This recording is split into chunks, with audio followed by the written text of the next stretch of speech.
स्वातंत्र्योत्तर भारतामध्ये कधी नव्हा इतका भारताला त्याच्या आत्मसन्मानाला धक्का बसलेला आहे. लोकांच्या मनामध्ये अस्वस्थता आणि खदखद ही थोडी थोडी वर उफाळून येताना दिसते. त्यामुळे पुढची 3 वर्ष त्यांना सुखासुखी जातीलच असं म्हणायला वाव नाही. मोदींचं यश काय तर इंदिरा गांधींशी तुलना केली जाते आणि मोदींचं अपयश काय तर नेहरूंच्या पंतप्रधानपदाच्या एकूण कारकिर्दीच्या आसपासही त्यांचं मूल्यमापन करता येत नाही, हे त्यांचं अपयश. गेल्याच महिन्यात त्यांनी देशाला उद्देशून जे भाषण केलं त्यामध्ये प्रत्येक 2 वाक्याच्या मागे एकदा त्यांनी काँग्रेसचा उल्लेख केला. म्हणजे 12 वर्षापूर्वी काँग्रेसमुक्त भारताचं स्वप्न दाखवणाऱ्या पंतप्रधानांना काँग्रेसचा उल्लेख पुन्हा पुन्हा करावासा वाटतोय आणि तोही नकारात्मक. तर मला वाटतं की ते त्यांचं फ्रस्ट्रेशन होतं. गेल्या 12 वर्षात भारतीय राजकारण जास्त धर्माकडे गेलं का जातीचं रिस्ट्रक्चरिंग झालं आणि हे कसं बदललं? मुस्लिमांना दुय्यम नागरिकत्वाच्या दिशेने ढकलण्याचे प्रयत्न हे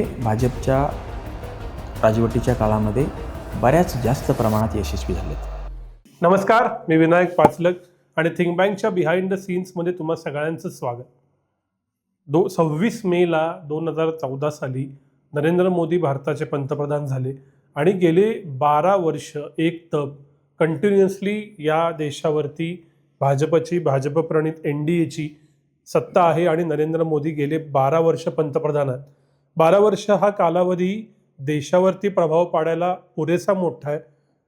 कदाचित दुसऱ्या किंवा तिसऱ्या नंबरला भारताच्या स्वातंत्र्यानंतर ते येतील की ज्यांना इतका प्रदीर्घ काळ मिळालेला आहे.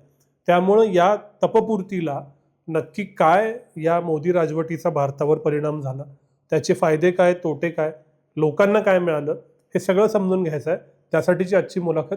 आणि मी पुन्हा एकदा स्वागत करतो साप्ताहिक साधनाचे संपादक विनोद शिरसाट सरांचं. तर स्वागत आहे. नमस्ते. आणि हाच पहिला प्रश्न आहे, ओपन एंडेड आहे, की मोदी सरकारच्या 12 वर्षाचं तुमचं मूल्यमापन काय? नरेंद्र मोदींना पंतप्रधान पदाची 12 वर्ष मिळाली, सलग 12 वर्ष मिळाली.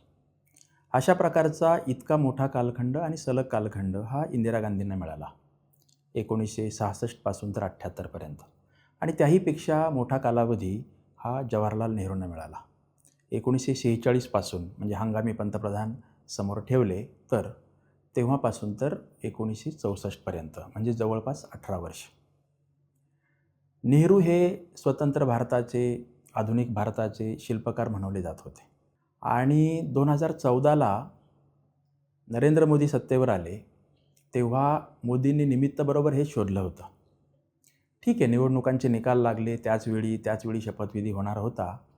परंतु जवाहरलाल नेहरूंच्या मृत्यूला 50 वर्षे पूर्ण होणार होती. त्याच्या आदल्या दिवशी मोदींचा पंतप्रधान म्हणून पहिल्यांदा शपथविधी झाला. आत्ता आपण 12 वर्षाच्या नंतर पाहिलं तर असं लक्षात येतं की नरेंद्र मोदींची तुलना पंतप्रधान म्हणून ही नेहरूंशी व्हायला हवी होती. परंतु तशी ती झालेली होत नसून ती तुलना इंदिरा गांधींशी होते. केवळ त्यांची आणि यांची 12 वर्ष एवढंच त्याचं खरं कारण नाही आहे. तर इंदिरा गांधी जशा आक्रमक होत्या, इंदिरा गांधींच्याबद्दल जसं प्रचंड एका बाजूला प्रेम आणि दुसऱ्या बाजूला टोकाचा द्वेष असं घडलं किंवा त्यांनी एक पोलरायझेशन केलं, ध्रुवीकरण केलं, तसंच काहीसं नरेंद्र मोदीच्या बाबत घडतं आहे. त्यांच्याही या 12 वर्षाच्या काळात ते खूप वादग्रस्तही ठरले. त्यांना एका बाजूने प्रचंड प्रेम मिळालं, दुसऱ्या बाजूने टोकाचा द्वेष त्यांच्या वाट्याला आला. त्यामुळे मोदींचं यश काय तर इंदिरा गांधींशी तुलना केली जाते आणि मोदींचं अपयश काय तर नेहरूंच्या पंतप्रधानपदाच्या एकूण कारकिर्दीच्या आसपासही त्यांचं मूल्यमापन करता येत नाही, हे त्यांचं अपयश. हे तर फिलॉसॉफिकल झालं, पण हा जो पोलरायझेशनचा मुद्दा आहे, जो इंदिरा गांधींच्या बाबतीतही झाला आणि नरेंद्र मोदी यांच्या बाबतीतही होतोय, हा कुठून आला? दोघांच्याही व्यक्तिमत्वातून पहिल्यांदा आला असावा. एकाधिकारशाही वृत्ती हा दोघांच्याही व्यक्तिमत्वाचा मला वाटतं की व्यवच्छेदक लक्षणे किंवा गाभा घटक आहे. आणि दोघांनी आपापल्या पक्षावर पहिल्यांदा पूर्णतः वर्चस्व मिळवलं. पक्षातले जे कोणी विरोधक असतील त्यांना या ना त्या प्रकारे नेस्तनाबूत तरी केलं किंवा स्वतःच्या बाजूला वळून घेतलं. एकदा स्वतःच्या पक्षावर पूर्ण पकड मिळवली की त्यानंतर देशातल्या सर्व घटनात्मक यंत्रणा, मग संसदेपासून न्यायालयापासून निवडणूक आयोगापासून प्रशासनापर्यंत आणि त्याचा अगदीच टोक म्हणून प्रसारमाध्यमांच्यापर्यंत. तर दोघांच्याही मध्ये हा एक कॉमन घटक दिसतो. त्यामुळे व्यक्तिमत्व, एकाधिकारशाही वृत्ती, लोकशाहीवर दोघांचाही किती विश्वास असावा याच्याबद्दल शंका आहे. अर्थात त्याबाबत मी इंदिरा गांधींना झुकतं माप देईल लोकशाहीच्या संदर्भात. एकाधिकारशाही वृत्ती मात्र दोघांची सारखी होती, किंवा कमी जास्त कोणाला दाखवता येईल. परंतु इंदिरा गांधींनी जसं 75ला आणीबाणीच्या काळात पूर्णतः पोलरायझेशन केलं आणि त्यासाठी काँग्रेस व्हर्सेस ऑल, डावे आणि उजवे सर्व पक्ष, तसंच नरेंद्र मोदींच्या काळातसुद्धा झालेलं दिसतं आहे की भाजपच्या विरोधात अन्य सर्व पक्ष, भाजपचे जे कोणी मित्रपक्ष होते तेही नंतर त्यांच्या विरोधात गेलेलं आपल्याला पाहायला मिळतं. एक महत्त्वाचा घटक असा होता की इंदिरा गांधींच्या काळात अन्य पक्ष मुळातच खूप दुर्बल होते. नरेंद्र मोदींच्या काळात अन्य पक्ष इतके दुर्बल नव्हते, परंतु त्यांनी 12 वर्षाच्या काळात ते क्रमाक्रमाने दुर्बल केले. तिसरा एक महत्त्वाचा घटक की जनमानसावर प्रचंड हुकूमत किंवा पकड असणं सर्वसामान्य माणसांच्यावर, ही सुद्धा मोदी आणि इंदिरा गांधी या दोघांच्यामधलं खूप महत्त्वाचा घटक आहे. भ्रष्टाचाराच्या बद्दल इंदिरा गांधींच्या काळात भ्रष्टाचार खूप बोकाळला होता असं मानलं जातं, दाखवलंही जातं. फक्त तो भ्रष्टाचार खालपासून वरपर्यंत होता. मोदींच्या काळात कदाचित तो खालच्या स्तरावर भ्रष्टाचार कमी दिसतो, वरच्या स्तरावर तो जास्त असावा. असे काही छोटे मोठे फरक दाखवता येतील. पण व्यक्तिमत्व, पक्षावर असलेली पकड आणि देशातल्या घटनात्मक यंत्रणांना खिळखिळं करणं इथपर्यंत जे घडलं ते दोन्हीच्या काळात धोकादायक होतं. त्यामुळे लोकशाही त्याही काळामध्ये भारतामध्ये वाईट अवस्थेत होती आणि आज ती त्याहीपेक्षा जास्त वाईट आहे असं दिसतं. नरेंद्र मोदींची 12 वर्ष पूर्ण झाली आहेत आणि ते अजून कंटिन्यूड आहेत ॲज अ पंतप्रधान.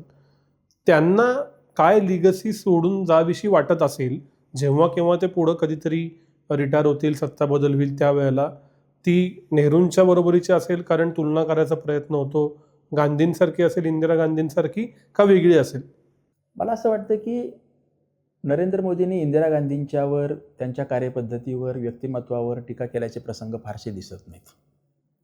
त्यांनी सातत्याने टार्गेट जर केलं असेल तर ते नेहरूंना केलं आहे. त्यामुळे त्यांची ती महत्त्वाकांक्षा असेल की आपलं स्थान हे नेहरूंच्यासारखं किंवा नेहरूंच्यापेक्षा वरचं असं मानलं जावं, आणि म्हणूनच ते पुन्हा पुन्हा टीका करत आले. दुसरं एक त्यांची महत्त्वाकांक्षा अशी होती, 2014ला सत्तेवर आले तेव्हा ते असं म्हणत होते की काँग्रेसमुक्त भारत हे माझं स्वप्न आहे, माझ्या पक्षाचं स्वप्न आहे, आणि देशातल्या लोकांनाही ते स्वप्न दाखवत होते.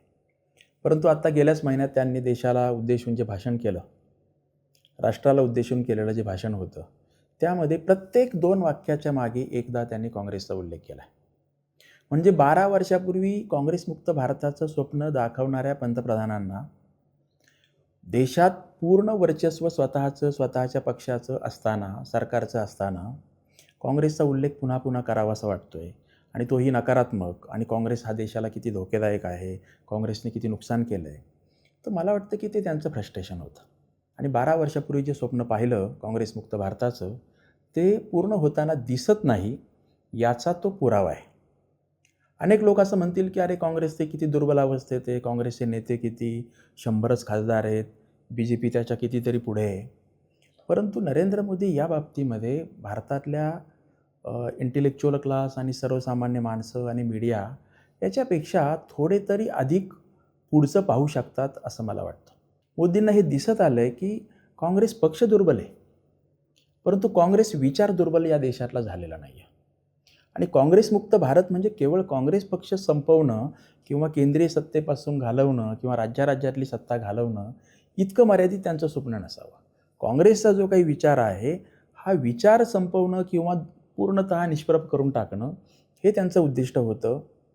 आज संपूर्ण देशामध्ये असं दिसतं आहे की काँग्रेसच्या जरी 100 जागा असतील तरी काँग्रेसला मानणारे अन्य पक्ष किंवा काँग्रेसच्या विचाराचे अन्य पक्ष जर पाहिले, मग ते महाराष्ट्रातले घ्या किंवा अन्य राज्यातले घ्या, जे थेट भाजपच्या विचाराचे किंवा हिंदुत्ववादी नाहीत असे पक्ष जर पाहिले, जे कम्युनिस्ट किंवा समाजवाद्यांच्या जवळ नाहीत, ते बहुतेक सर्व पक्ष, मग ते तेलगू देसम असेल किंवा ममता बॅनर्जी असेल किंवा द्रमुकचे पक्ष असतील किंवा उत्तर भारतातले पक्ष असतील, इव्हन आपसारखा पक्ष आहे की यांची आयडिओलॉजी ही भाजपपेक्षा काँग्रेसच्या जास्त जवळची आहे. काँग्रेस म्हणताना मला काँग्रेस नावाची पक्ष संघटना आणि गांधी आणि नेहरू इतकं मर्यादित अभिप्रेत नाही आहे. काँग्रेसचा विचार हा मध्यममार्गी विचार आहे. हा सर्व प्रवाहांना पुढे घेऊन जाणारा विचार आहे, जो कोणाचाही टोकाचं प्रेम करत नाही, कोणावरही विनाकारण द्वेष करत नाही, असा जिओ और जीने दो असा मूळ विचार आहे. तर हा जो विचार आहे, हा विचार बाजूला सारून आम्ही व्हर्सेस ते, आणि आम्ही म्हणताना आमचं पूर्वीचं जे काही वैभवशाली स्वरूप होतं आमच्या देशाचं, राष्ट्राचं, आपली संस्कृती, आपला धर्म, याच्याबद्दल त्याचं एक वर्चस्व निर्माण करू. आणि काँग्रेसचा हा जो सर्वसमावेशकपणा म्हणा, त्याला कोणी भाबडेपणा म्हणेल, कोणी त्याला भोंगळपणा म्हणेल, कोणी धर्मनिरपेक्षता वगैरे, तर हे बाजूला सारता येईल. आणि आपला एक शब्द वापरायचाच म्हणलं तर मोदींनी फारसा तो वापरलेला नसेल, परंतु भाजपचा सांस्कृतिक राष्ट्रवाद याचं वर्चस्व या देशावर निर्माण करता येईल असं त्यांना वाटत असावं, आणि ते घडताना दिसत नाही आहे. आणि तसं जर दिसलं असतं तर 2024च्या लोकसभा निवडणुकीला सर्व प्रकारचे वैध आणि अवैध मार्ग अवलंबल्यानंतरही 240 जागावर त्यांना यावं लागलं नसतं. दुसरं, त्यानंतरच्या 2 वर्षामध्ये अतिशय आक्रमक पद्धतीने वेगवेगळ्या राज्यातले प्रादेशिक स्तरावरचे पक्ष फोडणं, मोठ्या पक्षातले नेते आपल्याकडे वळवणं आणि निवडणूक आयोगाला हाताशी धरून निवडणुकामध्ये ज्या प्रकारे अवैध मार्ग अवलंबणं चालू ठेवलं आहे, हे सगळं बघता त्यांचं ते स्वप्न पूर्ण झालेलं नाही. आणि ह्या मार्गामध्ये नेहरू हे सर्वात मोठे अडथळा आहेत असं त्यांना वाटत असावं, आणि म्हणून नेहरूजींच्याबद्दलचा राग किंवा द्वेष हा मोदींच्या बोलण्यातून, वागण्यातून पुन्हा पुन्हा येत असावा. ह्याच उत्तराचा मी जर का फक्त रिव्हर्स केलं तर आजवर कित्येक लोक असं म्हणतात की जे कोणी सत्तेत आले ते इन अ वे काँग्रेस विचारांचे होते. अगदी भाजप जरी आलं, अटल बिहारी वाजपेयी जरी आले, तरी त्या सरकारचा तोंडवळा, धोरणं, विचार हा सगळा काँग्रेस प्रणित राहिला. आणि हेच नरेंद्र मोदी 2014 साली मांडत राहिले. मग 2014 ते 2026 या कालावधीमध्ये काँग्रेस विचार वगळता जो विचार आहे तो ठामपणे मांडणं, तो एस्टॅब्लिश करणं, त्याची जी काही सांस्कृतिक गोल्स होती ती अचीव करणं आणि काँग्रेस विचाराला तोडीसतोड दुसरा विचार उभा करणं, हे करण्यात मग ते यशस्वी झालेत असं म्हणावं लागेल. मला वाटतं की काही प्रमाणात ते यशस्वी झालेत, परंतु त्यांना या 12 वर्षातलं मिळालेलं निवडणुकीतलं आणि सत्ता चालवण्यातलं दोन्हीचं यश केवळ आपल्या हिंदुत्ववादी विचारामुळे मिळालेलं आहे असं मला वाटत नाही. तसं त्यांचं मूल्यमापन करणं किंवा त्यांच्या पक्षाचं करणं, विचाराचं करणं, हे आपण वास्तवापासून थोडं दूर जातोय की काय असंही एका बाजूला काही लोकांना वाटेल. काही म्हणतील की तुम्ही सांगताय हे तुमचं विशफुल थिंकिंग आहे.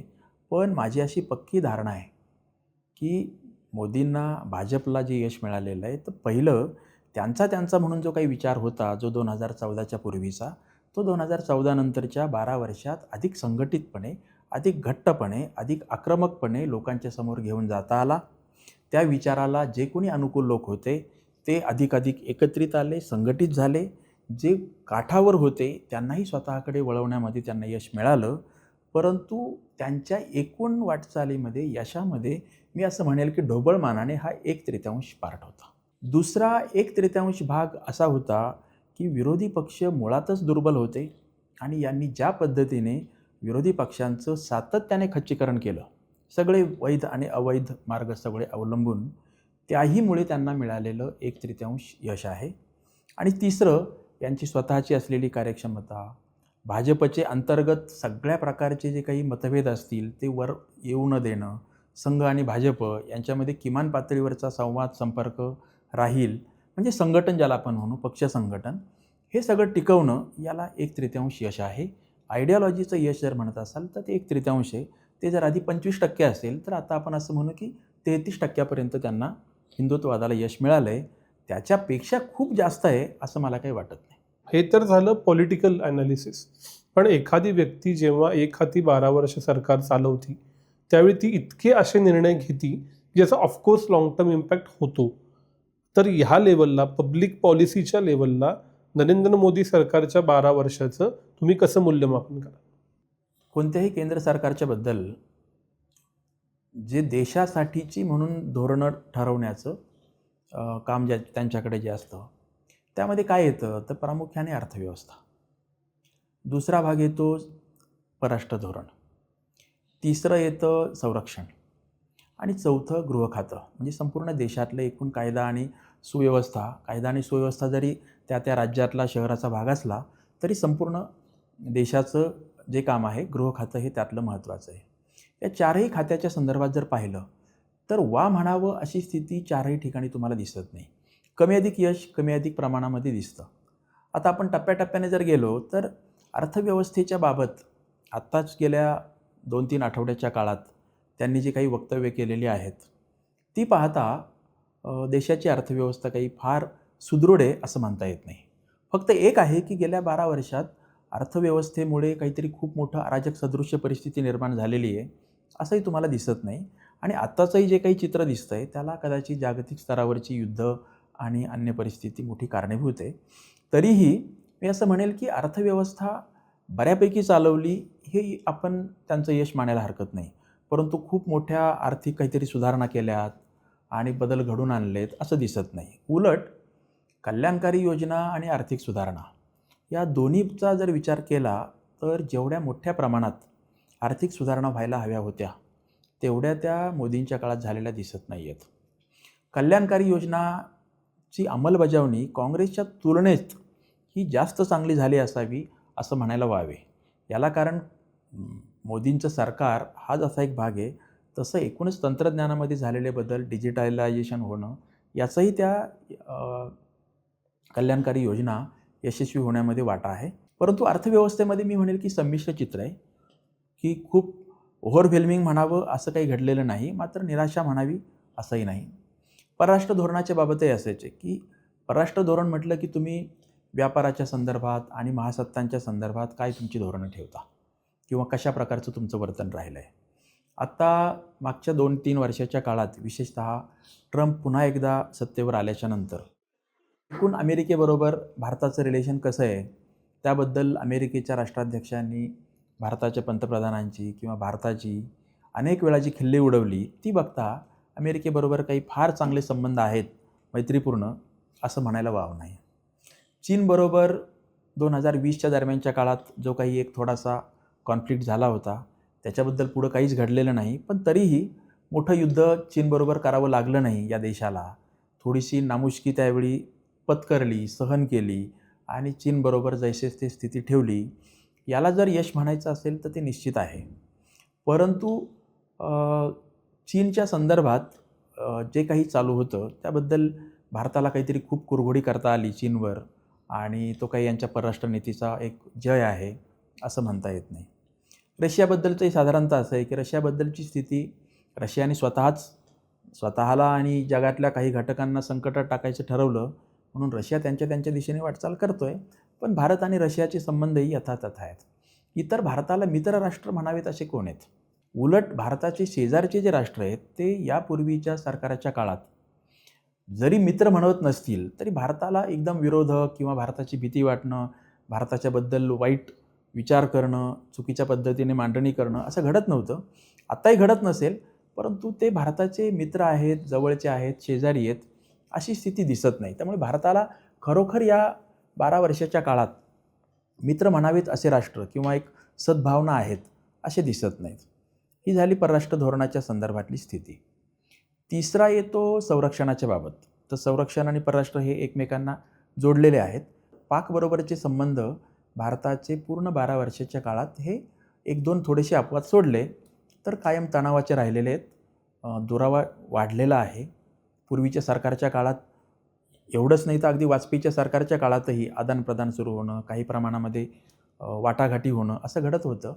त्यामुळे चीन आणि पाकिस्तान या दोन्ही राष्ट्रांच्या बरोबर तुमचे संबंध दुरावलेले राहणं हे काही तुमच्या संरक्षण धोरणाचं यश मानता येत नाही.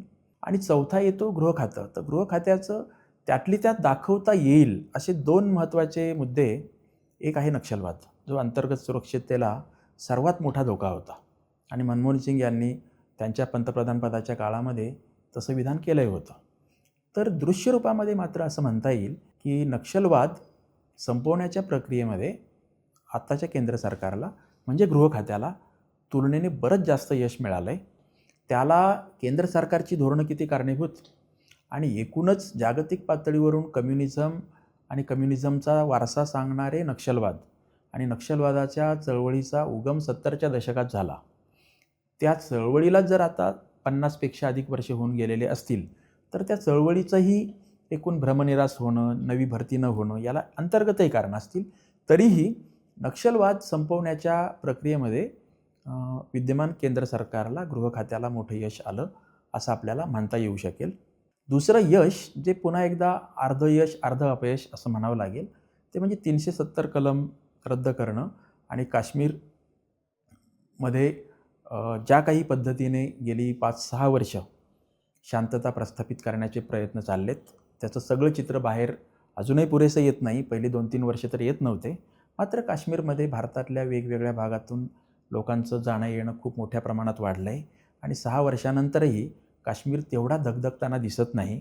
तो दडपशाहीखाली आहे. तिथल्या मुस्लिमांचं काय केलं आहे, तिथल्या राज्य सरकारचं काय केलं आहे, 2 राज्याचे तुकडे केलेत, हे सगळं मारून मुटकून जरी केलं असेल तरी 6 वर्षानंतरही 370 कलम रद्द केल्यानंतरही काश्मीर हा काही धोकादायक प्रांत राहिलेला नाही आहे. म्हणजे चीनच्या दृष्टीने किंवा पाकिस्तानच्या दृष्टीने असं वरवर पाहता तरी दिसतं आहे.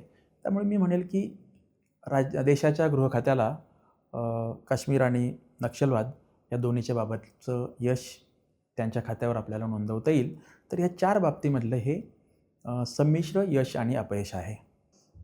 कॉर्पोरेट क्षेत्रामध्ये पुन्हा पुन्हा ज्या 2 उद्योजकांचं नाव येतं हे पूर्ण 12 वर्ष असं घडत राहणं, संशयाचं धुकं वलय तुमच्या भोवती सतत कायमचं राहणं, हे काही कोणत्याही पंतप्रधानासाठी किंवा केंद्र सरकारसाठी भूषणावह आहे असं मला वाटत नाही.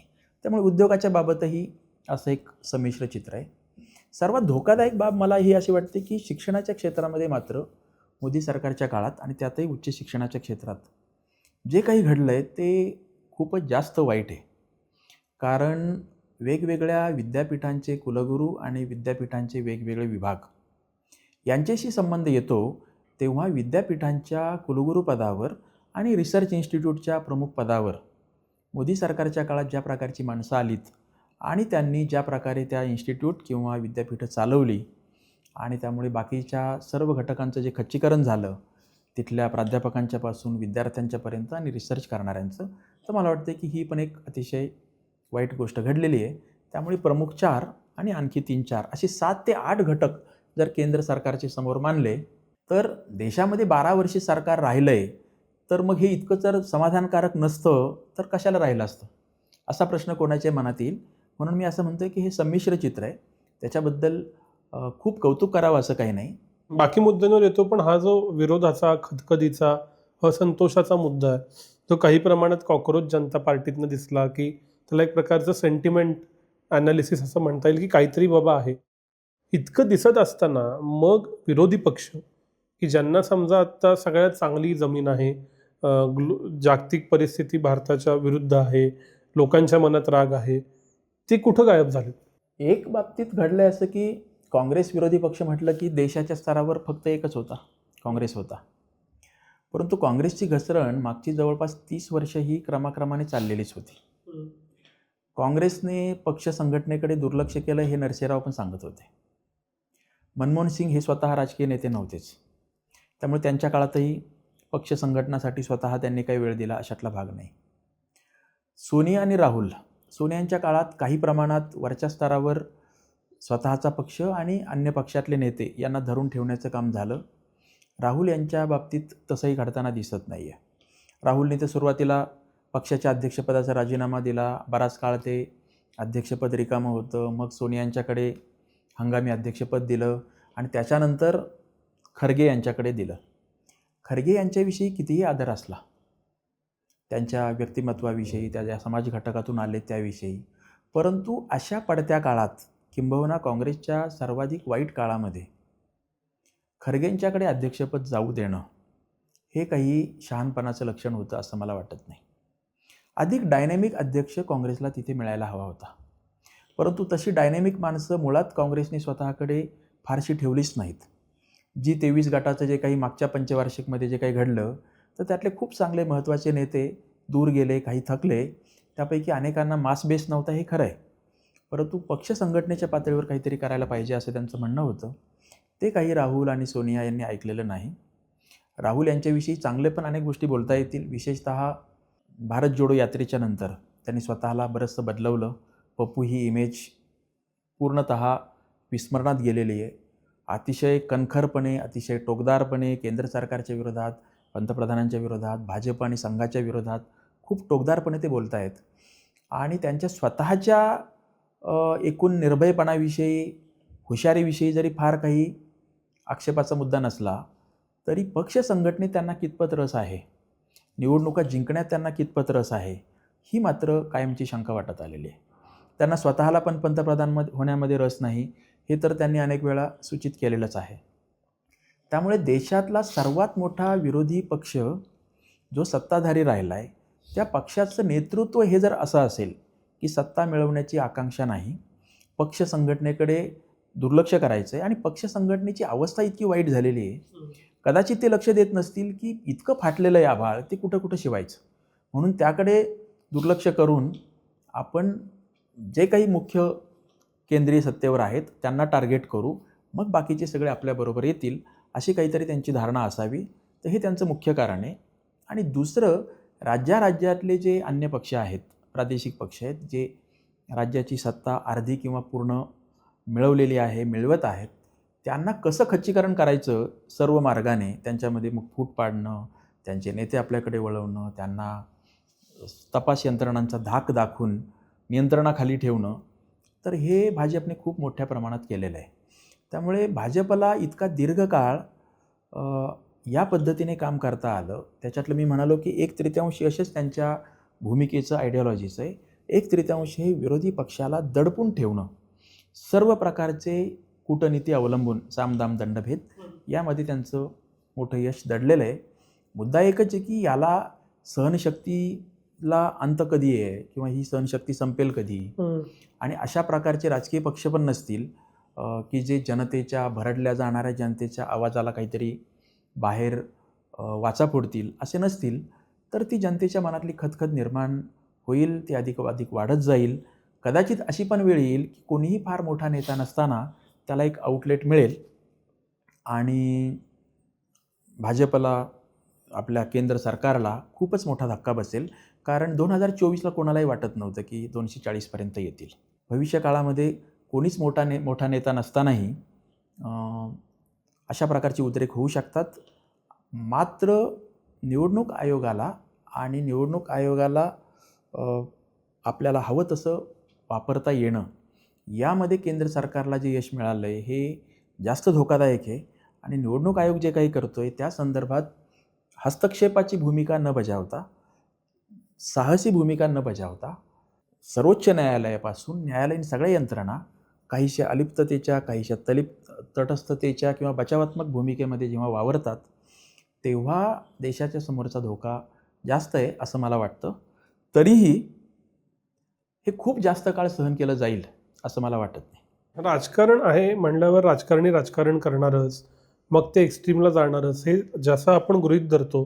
तर मग कोणताही सत्ताजी सत्तेत आल्यानंतर विरोधी पक्ष कसा कमकुवत होत जाईल हा विचार करणारच.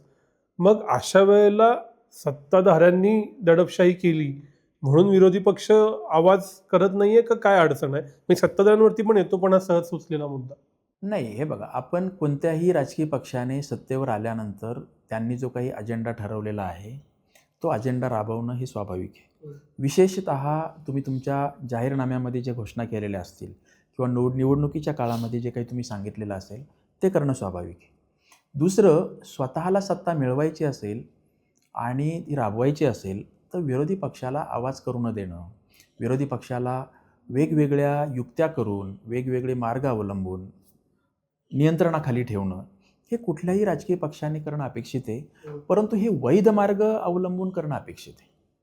अवैध मार्ग अवलंबून त्यांनी हे करावं असं जर अपेक्षित असेल तर मग त्याला लोकशाही म्हणता येणार नाही.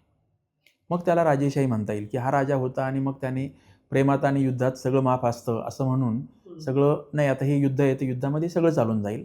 पण तो राजेशाहीचा नियम आहे, तो हुकुमशाहीचा नियम आहे, तो मध्ययुगीन कालखंडातला नियम आहे. लोकशाहीमधला हा नियम नाही आहे. की आम्ही सत्तेवर आहोत आणि आम्हाला सत्ता मिळवण्यासाठी आम्ही विरोधकांना सगळे मार्ग अवलंबू आणि त्यांचं खच्चीकरण करू, ही लोकशाहीची भाषा असू शकत नाही.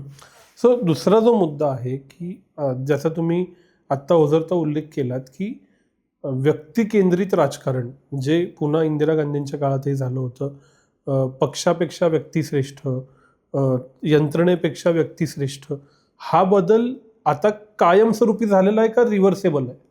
रिव्हर्सेबल आहे. जगातले अशा प्रकारचे राजकीय बदल, सामाजिक बदल हे कधीच कायमस्वरूपी नसतात.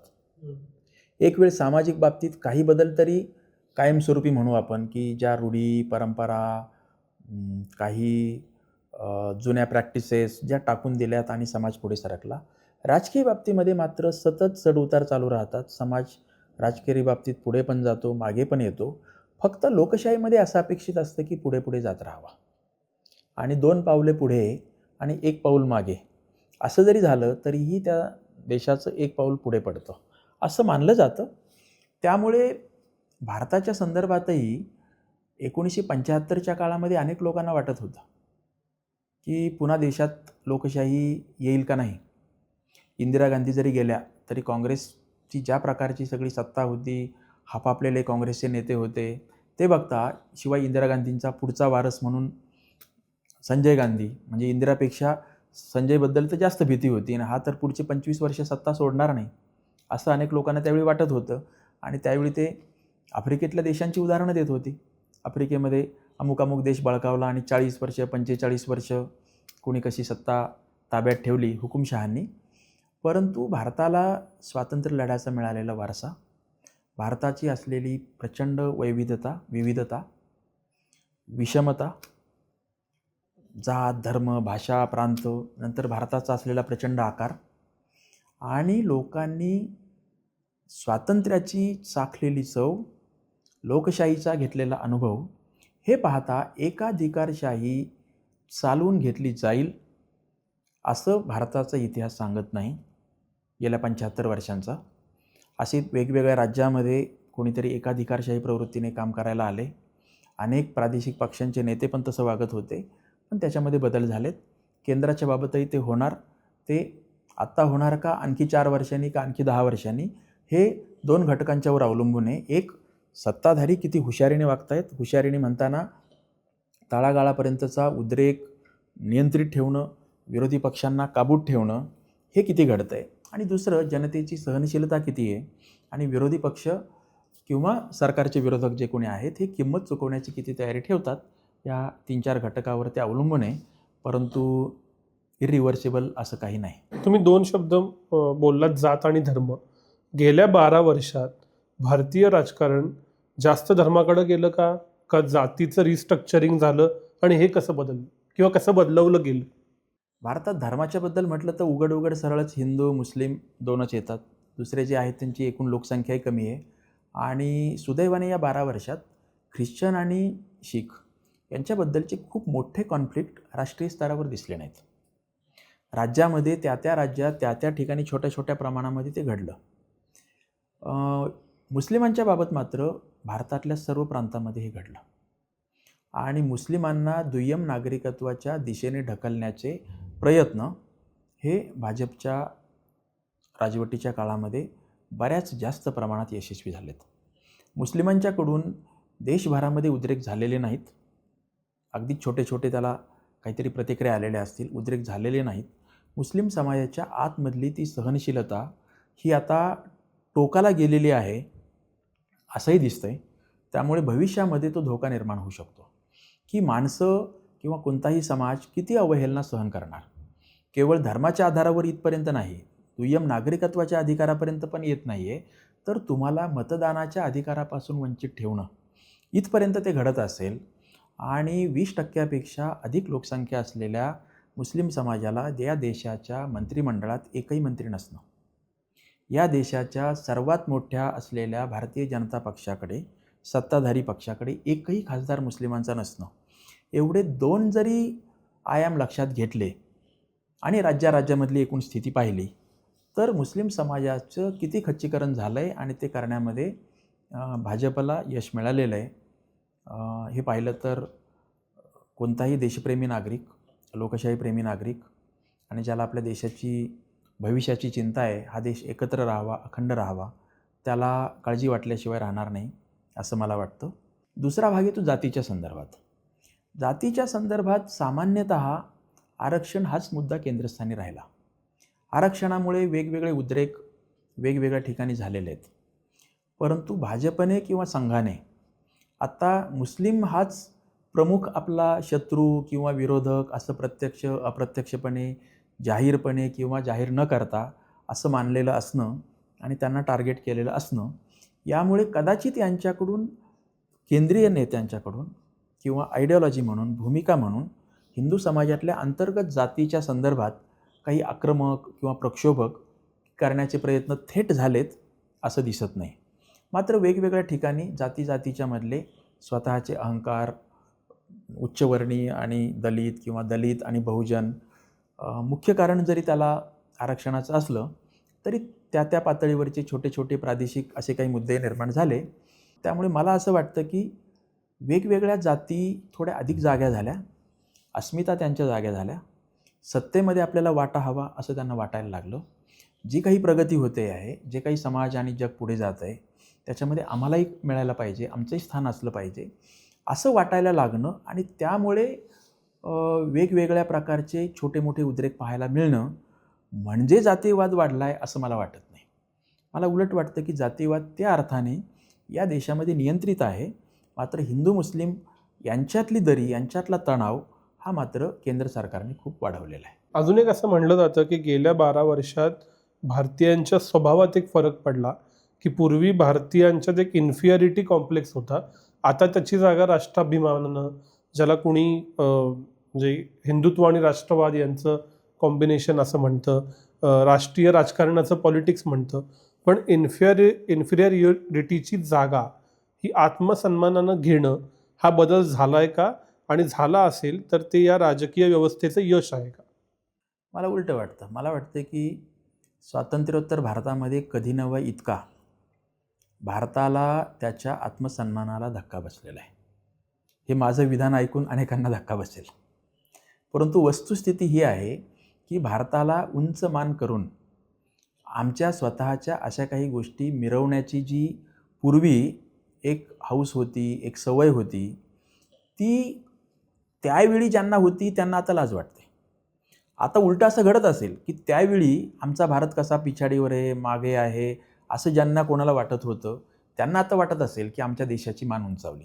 म्हणजे उघडच आपण असं म्हणू की भाजप किंवा संघ परिवाराचे लोक यांना कदाचित एक 10, 20, 25, 50 वर्षापूर्वी असं वाटत असेल की आमच्या देशाचं वैभव राहिलं नाही, आमच्याकडे सगळी इंग्रजी स्वीकारली, सेक्युलरिझमसारखी तत्त्व ही सगळी परदेशातून आलेली आहेत, आमच्या देशाचं असं स्वत्व काय आहे, आम्ही बऱ्याच गोष्टी परदेशातून आयात करतो, शिक्षणापासून, भाषेपासून, विचारापर्यंत आणि आमच्या राज्यव्यवस्थेपर्यंत. त्यामुळे त्यांची मान कदाचित अभिमानाने उंचावत नसेल.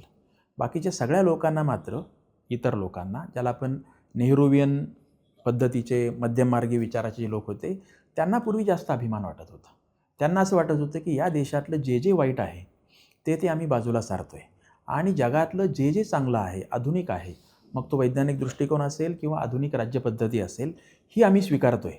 त्यामुळे आपलं असलेलं चांगलं याचा अभिमान आणि जे आमचं वाईट आहे ते बाजूला सारतो आहे आणि परदेशातून किंवा जगातून जे जे आधुनिक आहे ते आम्ही घेतो आहे, अशा प्रकारचा अभिमान पूर्वी लोकांच्या मनात जास्त होता.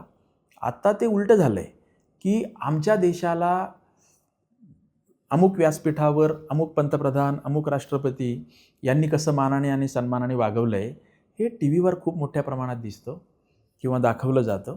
हे अन्य प्रसारमाध्यमांच्यामधून दाखवलं जातं. मोबिलिटी खूप मोठ्या प्रमाणात वाढली. पूर्वीच्या पंतप्रधानांना आणि राष्ट्रपतींना किंवा एकूणच सगळ्या मंत्र्यांना जगभरामध्ये इतक्या मोठ्या प्रमाणामध्ये आदानप्रदान करणं शक्य नव्हतं, गरजही नव्हती, त्या प्रकारची साधनही नव्हती. आता ते खूप मोठ्या प्रमाणात आहे.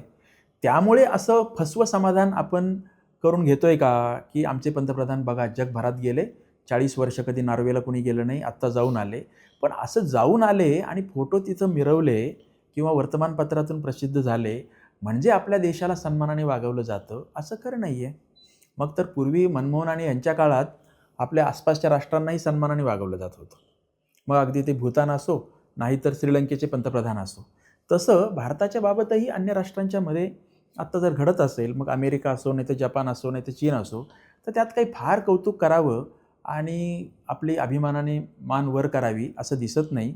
उलट पूर्व आणि पश्चिम असं जे काही ओळख होती, पश्चिमेची ओळख ही आधुनिकतेसाठी, वैज्ञानिक दृष्टिकोनासाठी, भौतिकवादासाठी, आणि पूर्वेची ओळख ही तुमच्या तत्त्वज्ञानासाठी, तुमच्या शांतीसाठी, तुमच्या आध्यात्मिकतेसाठी, तुमच्या कला आणि संस्कृतीसाठी अशी होती. आणि दोन्हीचा संगम आपल्याला करून हा देश पुढे जायचा आहे, असं अगदीच रवींद्रनाथ टागोरांच्यापासून, नेहरूंच्यापासून, मनमोहन सिंग इथपर्यंतचे जे लोक मानत होते, त्याला उलट आता छेद बसला आहे.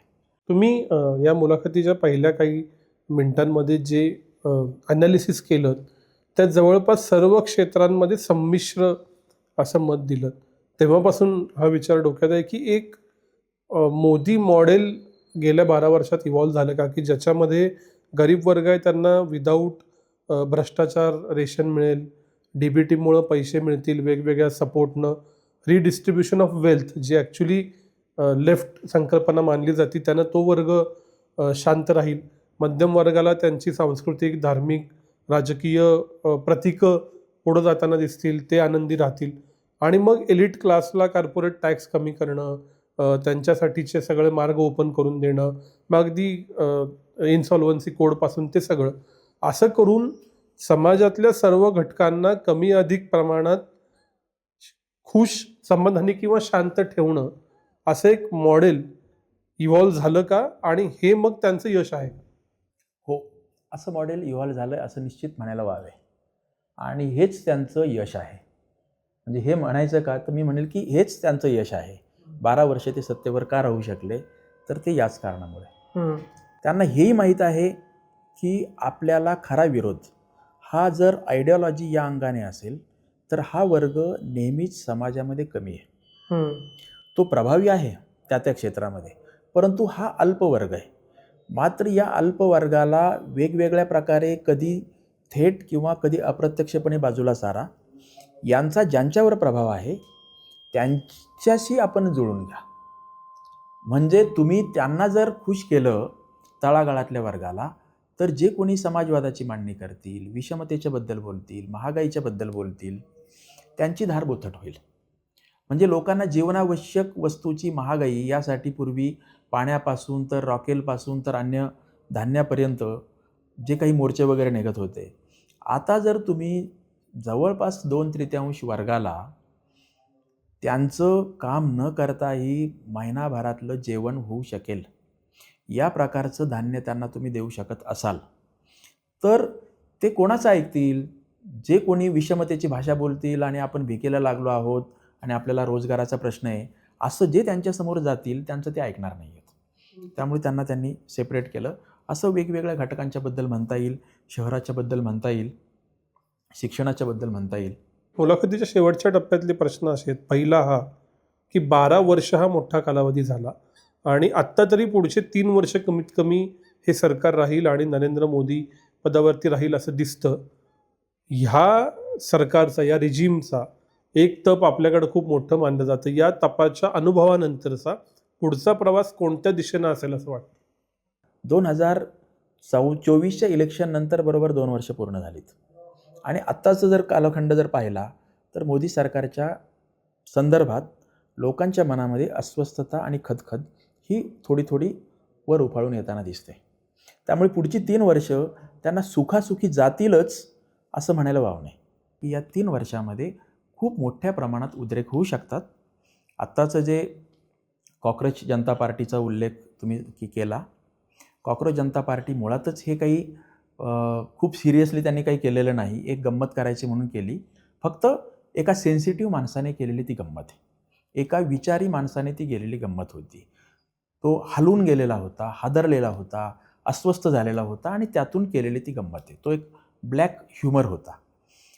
तो ब्लॅक ह्युमरला जर काही दिवसामध्ये 2-4 दिवसात 1-2 कोटीच्या आसपास फॉलो मिळत असतील, तर ते फॉलोअरला पण खूप मर्यादा असते. अनेक वेळा लोक हौशेने करतात, गंमत म्हणून करतात, काहीतरी वेगळं विचित्र दिसलं तर ते करतात, म्हणून त्याला एका मर्यादेपलीकडे महत्त्व देण्याचा अर्थ नाही.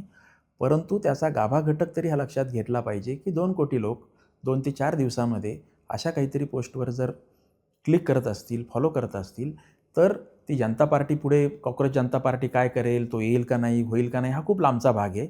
आणि देशाचं राजकारण इतकं कॅज्युअली आणि केवळ सोशल मीडियावरून हाताळता येत नाही, हे खरं आहे. परंतु त्याचा एवढा तरी अर्थ होतो की देशाच्या युवा वर्गामध्ये मोठ्या प्रमाणामध्ये खदखद आहे. आणि मागे आपण एका मुलाखतीमध्ये बोललो होतो, त्यावेळी तुम्ही एका सर्व्हेचा उल्लेख केला होता आणि त्यात असं म्हटलं होतं की जी जेन जी आहे ती हिंदुत्ववाद किंवा मराठी अस्मिता किंवा प्रादेशिकतावाद याच्या बाजूने जास्त आहे. तर ते खरं नाही, असंच त्याही वेळी माझं म्हणणं आहे. जेन जी काय आणि कोणतीही येणारी नवीन पिढी, त्यांना स्वतःच्यावर जेव्हा काही गोष्टी येतात, स्वतःच्या विरोधात जातं, मग ते विरोधात जाणं केवळ नोकरी आणि रोजगार किंवा शिक्षण एवढ्यापुरतं मर्यादित राहत नाही. आमच्या स्वातंत्र्यावर बंधनं येणं एवढंसुद्धा त्यांना पुरतं. आणि ते स्वातंत्र्य म्हणजे प्रत्येक वेळी स्वैराचारासाठीच पाहिजे होतं असतं असंही नाही, पण संस्कृतीच्या नावाखाली, धर्माच्या नावाखाली अशा प्रकारच्या स्वातंत्र्यावर जर बंधनं येत आहेत असं कुठल्याही नव्या पिढीला वाटलं तर ती नवी पिढी झुगारून देते.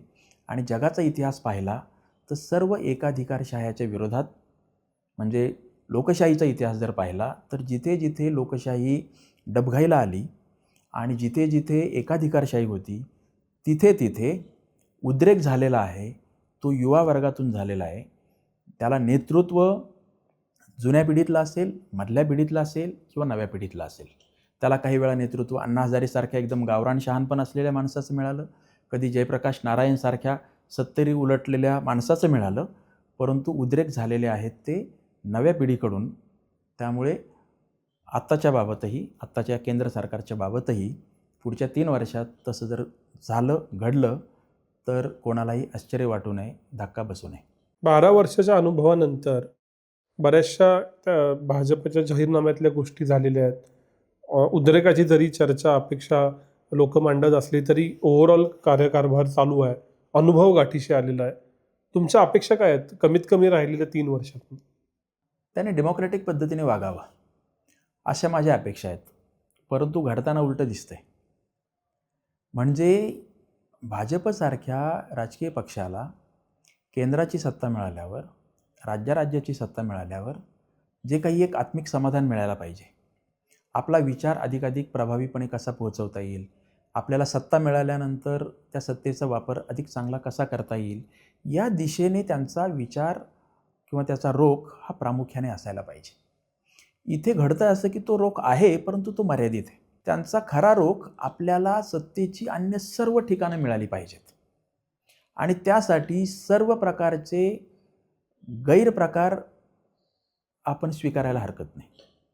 आणि ते कुठपर्यंत आलं आहे तर ते काही केवळ राज्य सरकारपर्यंत आलेलं नाही.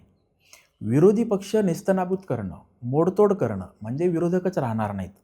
हे तुमच्या भुकेलेपणाचं म्हणायचं का, हावरटपणाचं म्हणायचं का, सत्ताकांक्षी वृत्तीचं म्हणायचं का, एकाधिकारशाहीचं म्हणायचं का, सगळ्याच गोष्टींचं म्हणायचं, हे त्याचं एक जे लक्षण आहे हे भाजपच्या बाबतचं कमालीचं जास्त आहे. म्हणजे पूर्वी काँग्रेसच्याबद्दलही स्थिती अशी होती की त्यांना नुसतीच तिथला कुठल्याही आमदाराला आणि खासदाराला सगळी सत्तेची पदं मिळाली तरी त्याला सहकारी सोसायटी पण पाहिजे असायची, दूध संघ पण पाहिजे असायचा, अमुक गावातला उपसरपंच पण सोडायचा नव्हता, तोही आमचाच पाहिजे.